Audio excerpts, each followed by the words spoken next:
How to hide likes and reactions on Facebook. Hi everyone and welcome back to our channel. I am Bimal from How to Geek. In this guide video, I will show you the way on how you can actually hide your likes and reactions on your Facebook post.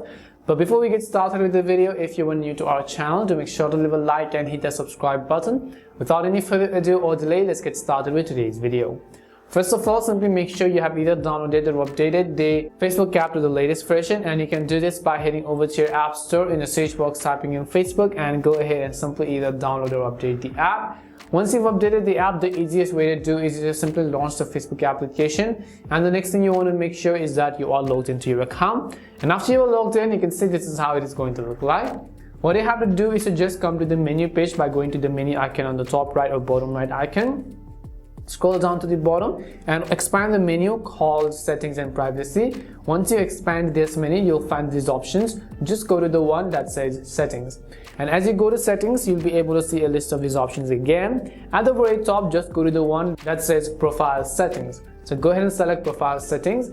As you select Profile Settings, you will see all these types of various options again. You have to scroll down all the way to the bottom, and under Feed Settings, you'll find a section that says Reaction Preferences.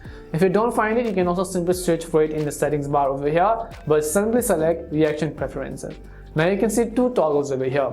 If you turn on the first toggle over here, Facebook is going to hide likes and reactions from other people's posts to you. Now this is including to you on. But if you want to hide on your own post as to where no one else could be able to see your own reactions and likes, then you can turn on the second toggle over here which says on your post. Other people won't be able to see the total number of reactions on the post you share to your profile. Reactions counts will still appear on your post in other places such as groups or on other content and such as reels.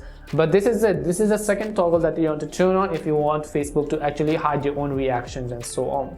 And this is it. This is simply how you can go ahead and then actually hide likes in Facebook. We hope the video was really helpful, and if it did help you, make sure to leave a like and subscribe to the channel. If you have any more questions, queries or doubts, simply also make sure to leave them down below. Thank you very much for watching till the end, and see you soon in our next video.